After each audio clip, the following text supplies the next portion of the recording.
All right. First rule of this channel, we not talk about this channel. Second rule of this channel, this is not legal advice. So this is going to be the 2024 offseason fantasy football preview for the Seattle Seahawks. And I just had my first quote unquote formal strategy session with my co-manager in my main money auction league. And I did want to talk about some of this stuff. Normally, I do not do my rankings, and this is for me personally, until about a month from now, right before camp opens up. And then I start talking to my co-managers about like what we're going to be doing from a strategy perspective. But the one that is sponsoring this channel, he told me like, hey, you're not breaking it down for us. You're running a fantasy football channel this year. That's why I got going earlier than what I was expecting to do. So in this case, breaking down how the rankings are going to work for me and for you down the line, like these are me chasing value of guys relative to the other rankings that are out there. Because like I hate to say this, like we probably shouldn't be sharing each other's rankings with each other. Like it's fun from a fantasy football perspective, quote unquote, that community. But like this would be like letting someone else cheat off your test, right? Like if you studied and someone else didn't study. In this case, so like if I have Ladd McConkey as my wide receiver 7, and like full disclosure, I have Ladd McConkey as my wide receiver 7. Like I'm not going to go out and I'm not going to spend wide receiver 7 prices on Ladd McConkey. I want to know the earliest that I have to spend on to make sure I get a guy that I think is going to have like 120 to 160 targets this year with a high of even like theoretically 200 targets. And why I'm bringing up Ladd McConkey again is because of this tight end room for the Seahawks. They just had Will Disley and Colby Parkinson leave, and Will Disley went to the Chargers and Colby Parkinson went to the Rams. Now, they're both blocking tight ends. Then we can find that like all equal and opposite reaction where the Seahawks go out and they draft AJ Barner, tight end from Michigan, to replace these two blocking tight ends that they lost. All right. Now, I don't remember all of the podcasts that I listened to, because if I did, I'd credit this where credit's due. But someone I was listening to said that Will Disley was talking about being a glorified like 6th offensive lineman going into the season for Gus Bus. That's why I have Gus Bus as high, because I'm expecting that offense to be like downhill running offense. Colby Parkinson going to the Rams, I'm expecting him to be a blocking tight end for the Rams. That's why I have Blake Corum so high. In this case, now we can start talking about like Hayden Hurst theoretically being drafted in all leagues, because he is a tight end that projects to being like number 2 or number 3 in a passing offense. That means he's automatically going to have value.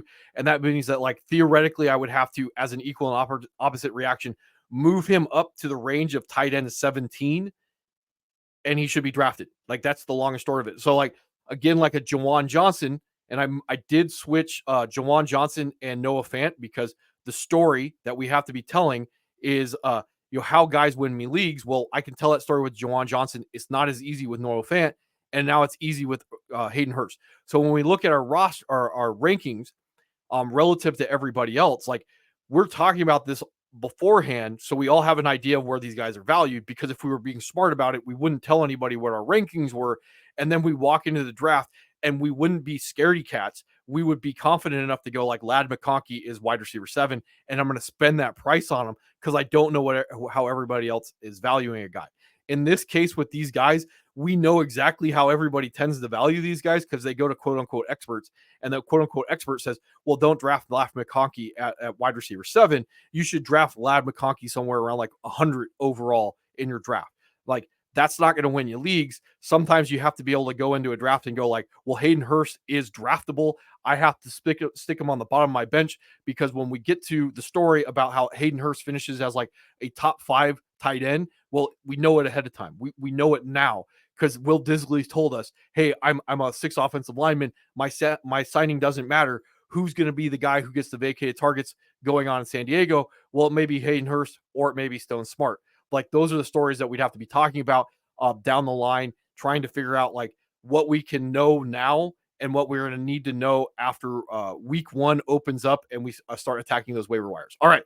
So getting to Seattle last year, they were 14th in passing yards, 28th in rushing yards, 17th in points for, 25th in points against. So like the defense really disappointed last year. Overall, they were kind of a sleeper. They didn't get it done. The Seahawks and Pete Carroll decided to mutually move on from each other. John Snyder is still the GM there. He's been doing it for 15 years. So the argument of, hey, these are not my guys. Well, they're John Snyder's guys. So like all the guys on the roster, like he picked them, and it doesn't really matter who the new head coach and offensive coordinator are. So Mike McDonald, he was the DC for the Ravens. So he's the defensive guy. Ryan Grubb, he is the offensive coordinator. He's coming over from the University of Washington with your Michael Penix and Roma Dunze, all those wide receivers that they had there, Jalen Polk. So expecting there's a possibility, and I'm going to guess at this, that the Seahawks try and throw the football all over the yard this year.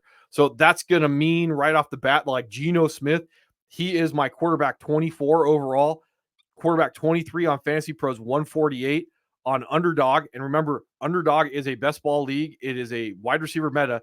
What we're trying to do is get an idea of how everybody else values these guys so we can attack their errors in rankings. So in this case, Geno Smith is quarterback 22, 168.7 in ADP. And over here on ESPN, he's going all the way down here at quarterback 27, 220 overall. Long and short of Geno Smith, if we put quarterbacks into two categories, we could basically put everybody in the two categories of can win leagues, cannot win leagues. Geno Smith can win leagues. And we know Geno Smith can win leagues because in 2022, he won leagues when he finished his quarterback 5 overall. So if we can theorize ahead of time that Geno Smith could be a part of a high volume passing offense that is efficient, and he's got enough nimbly bimbly, yeah, you're looking at the possibility of a league winner. Probably more a guy that I would be targeting after week one waivers than I would be drafting outside of those two quarterback leagues. In two quarterback leagues, absolutely should be drafted because we already know it's there.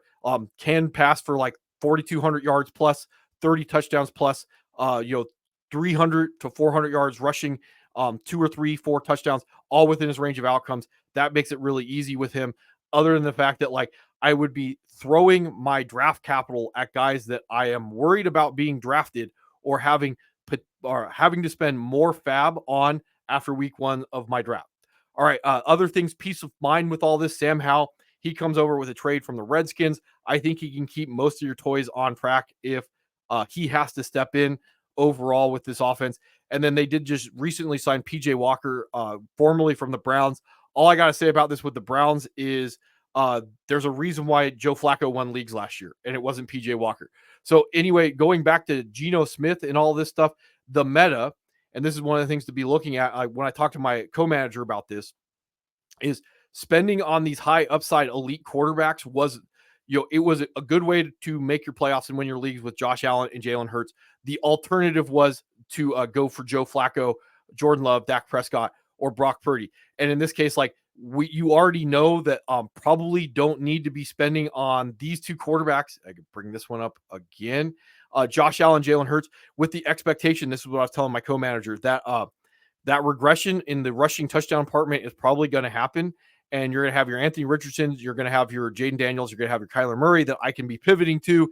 And also, I know that there's a possibility that Geno Smith is a league winner, and there's so many league winners out there. The other thing is, like, remember last year when we were like, hey, Baker May is Baker May, let's make fun on Baker May, and the toys that we weren't spending on when it came to the Buccaneers. Yeah, this is one of those offenses that we think is going to be bad, and they may actually be really good, and the prices are not reflecting the possibility that these guys can get done, what can get done this year. So I did add Zach Charbonnet, DK Metcalf to my draft list, and Jaxon Smith-Njigba. So moving on, running back room. I did split these two running backs, and it was really easy because Kenneth Walker is my running back 28, and Zach Charbonnet is my running back 29. So Kenneth Walker, he's going running back 16 on Fantasy Pros, 46 overall. Zach Charbonnet is going running back 39, 122 overall on Fantasy Pros. On ESPN, Kenneth Walker is going running back 16, 32 overall, and Zach Charbonnet is going running back 39, 117 overall. On Underdog, you're looking at Kenneth Walker going running back 16 with an ADP of 64.6. Zach Charbonnet is going running back 42 with an ADP of 135.1. So why did I move Zach Charbonnet to my list? Well, really easy. He's probably going to be a low to mid-end running back one to start season off. Think Jaylen Warren and Najee Harris, and I'm going to get him at roughly 90 picks lower than Kenneth Walker. That's the easy part of it. That's why I would go after him. If I get the right injury, Zach Charbonnet wins leagues. It's going to cost me relatively nothing to find out. If I draft Kenneth Walker, I need Zach Charbonnet to return on investment for me to win leagues. He finished last year in the 15 games that he played at running back 19. He's going at running back 16 prices right now. I don't understand that relative to the fact that these two guys are likely going to be in a 50-50 timeshare. So you're looking at like the last weeks of the season, 14 through 18, 56% snaps for Zach Charbonnet week 14. And then it goes down to 43% snaps in week 17. We can look over at Zach Charbonnet. At week 14, he's at 42% snaps. By week 18, he's at 53% snaps. Just from a snap share perspective, these guys are likely going to be splitting the backfield. Zach Charbonnet is a second-round draft pick. Kenneth Walker is a third-round draft pick. And John Schneider's the guy who drafted both of them. Like they're going to be in some type of timeshare.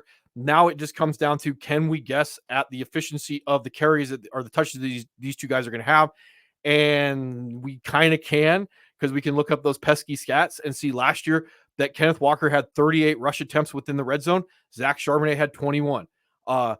Receiving wise, Kenneth Walker had 2 red zone targets or 3 red zone targets, and Zach Charbonnet had 1. So just generally looking at the trend between these two guys, you're looking at a 50-50 split, and you may end up be looking at a 50-50 split within the red zone. And then I'm just going to go after the cheaper guy when it comes down to this. The big reason why I have Kenneth Walker as low as he is because the guy that's going to be on the field to pick up the blitz is going to be Zach Charbonnet, because that's part of the reason why he was rated so high coming out of UCLA last year. Kenneth Walker, probably a better athlete than a football player. Zach Charbonnet, probably a better football player than he is an athlete. 2 things that we need from a running back are going to be red zone work. We can speculate there's going to be more red zone work because the Seahawks are going to be better. We could also speculate it's going to be relatively split between Zach Charbonnet or Kenneth Walker. We could also speculate that the guy that they're going to trust more is going to be Zach Charbonnet. He's going to get more red zone opportunities. Those are all things that we can speculate, and that's before an injury and before cost. Cost is always going to be what is going to be the deciding factor in fantasy football. That's why I'd be going for Zach Charbonnet. Last year, Zach Charbonnet, on his 100 carries that he did, 108 carries, he had 4.28 yards per carry. What did Kenneth Walker have on his 219? Well, he had 4.13 yards per carry. Kenneth Walker is more of a home run hitter, yes. He also was less efficient than Zach Charbonnet. So again, if I'm trying to speculate, tell the story of how this backfield shakes out, these guys are going to be split. Zach Charbonnet is going to have the more efficient opportunities within the red zone and the passing game than Kenneth Walker, who will likely get all that gravy between the 20s. So yeah, I can imagine Kenneth Walker is going to have about 1,000 yards rushing and 8 to 10 touchdowns to go along with 300 yards receiving and like 1 touchdown. I can also imagine that Zach Charbonnet is going to have the exact same stat line, and it's going to cost me like 80 picks less to go after Zach Charbonnet. Again, you run your roster, but the guy that I would imagine is going to likely inherit the bell cow role if Kenneth Walker goes down would be Zach Charbonnet, because he can pass block. If Kenneth Walker goes down, I imagine they're going to go out and they're going to bring somebody in to take those higher value snaps, i.e., Amir Abdullah with the Raiders. All right. Wide receiver room, DK Metcalf. He is going as my wide receiver 16 overall. He's going wide receiver 20 on Fantasy Pros, 38 overall on Fantasy Pros. On Underdog, he is going wide receiver 22 with an ADP of 30.6. And then on ESPN, he is going here at wide receiver 16, 37 overall. I really like DK Metcalf, especially with the possibility that this offense could be a higher passing volume. That means more targets going to DK Metcalf. He also has the possibility to finish as a top 10, top 5 wide receiver, and I don't have to pay for that to find out. The big problem that you're going to be looking at with DK Metcalf, you're buying a wide receiver 2 with all that upside, is who you're going to be passing on to go after him in your drafts, and that's where it gets a little dicey. I do like Nico Collins being attached to the Houston offense more. I also like Drake London. I also like Marvin Harrison. I like Devin Achane. I even like Josh Jacobs, where he's going at your drafts. Then we already talked about like Josh Allen, Jalen Hurts. Maybe Brandon Ayuk needs an injury to really return on investment, but he's going to be relatively safer attached to Brock Purdy than DK Metcalf is going to be attached to Geno Smith. So this is going to be one of those guys that like I'm just not going to go pay for. I just know when he falls in my lap at this price that I'm not going to overthink it, because he's going appropriately valued at where he's going at. he's going to have more value probably like in an auction league where maybe you can get him under cost than in a snake draft league where like he's just going to go at the ADP that he's predicted to go at. All right. Moving on to the rest of the wide receiver room, I did move Jaxon Smith-Njigba to the bottom of my list of guys, and I am planning to do a list video when I get done with breaking down all the teams because I am surprised when I start trying to look at like how these teams are projected to function. Some of the guys that do pop up, I do like Jaxon Smith-Njigba. This is another one based off of price. He is going to go at my wide receiver 42. On Fantasy Pros, he's wide receiver 42 also, 96 overall. On Underdog, he's going at wide receiver 44 with an ADP of 77.7. And then on ESPN, he is all the way down here at wide receiver 42, 93 overall. So before I go on, I want to talk about Tyler Lockett because I think these two guys are going to go in conjunction with each other. Tyler Lockett turns 32 in September. He did restructure his contract for 2-year, $30 million, but that's kind of misleading. It looks like it's more 1 year, $13 million. So that's going to be somewhere in the line of like low end wide receiver 2 money, high end wide receiver 3 money, something along those lines for him. I would be expecting that like this is again projecting to be a higher volume pass offense. So he can relatively get like 800 or 900 yards passing and this target share to occur again. Probably going to be betting against that with Noah Fant and Jaxon Smith. So this isn't just going to be an issue of price. I do generally think that Jaxon Smith is going to be cheaper or more expensive across more leagues. It's going to be an issue of capped upside.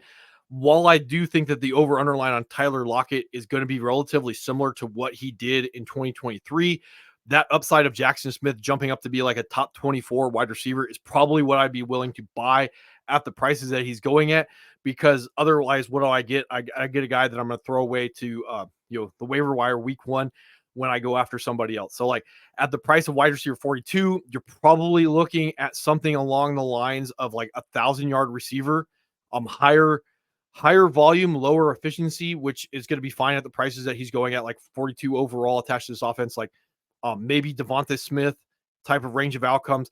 That number 2 position is likely going to be opened up because of the age of Tyler Lockett. So like speculating between the two of these guys, like normally I'd say go for the cheaper guy, but again, that age and the draft capital do bother me between these two guys. So I would be going after Jaxon Smith at the price, expecting that, a better comp to this would be going after Chris Godwin last year. Again, like last year, we thought the Buccaneers were going to be not good, and they ended up surprising and being that generally like okay type of category. So to be able to spend like wide receiver 42 prices to get like Chris Godwin this year is probably not a bad idea overall. Like 83 receptions, 1,000 yards receiving, 2 touchdowns.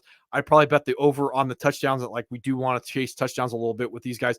The other thing is, if there's an injury to Tyler Lockett or JSN or DK Metcalf, I imagine that like undrafted Jake Bogo just steps in. He's probably never going to be more than a wide receiver 3 in this offense. It probably would. But the thing is, I just don't think that you're going to get those vacated opportunities going to other guys. I think they would just generally go to Jake Bobo. And then Lavistus Chenault, he comes over, and I'm imagining he's going to be involved with the return game. This is going to be interesting to see how this will affect fantasy this season. All right. Tight end room, I already talked about AJ Barner, 4th-round draft pick from Michigan. I think that he's going to end up being the blocking tight end. In this case, I don't know if or when he's going to have any fantasy value. Noah Fant, I did swap him. I think I already talked about this. I did swap him with Juwan Johnson because more than likely Noah Fant is going to be the number 4 in this offense, and Juwan Johnson is going to be competing with Alvin Kamara to be the number 2 in New Orleans. So in this case, like Noah Fant should be drafted in all leagues, more than likely. 2-year, $21 million with an out after this year. So we generally like second-year tight ends or second contract tight ends with good athletic measurables. That's what Noah Fant has. So we can tell the story about how he steps in and jumps all the way up to the second and the number 2 in this offense behind DK because of the age of Tyler Lockett and JSN generally just, kind of being a bust. So that is there with Noah Fant, and that's why he would have to be ranked somewhere along the lines of tight end 15 overall. That's what I have. He's going tight end 27 on Fantasy Pros, 210 overall on ESPN. He is going down here at 24, tight end 24, 215. And then on Underdog, being that best ball league, he is going at tight end 24 with an ADP of 185. So this would be a guy that, like, as much as I would say he should be drafted in all leagues because of the story that we can tell, the same thing with Geno Smith potentially being a league winner, you're probably looking at being a priority week 1 waiver wire pickup if he does slot in and be that number 2 or number 3 attached to a high volume passing offense. So anyway, I think that's all I got for the Seattle Seahawks today, and hopefully I will probably be back on Monday.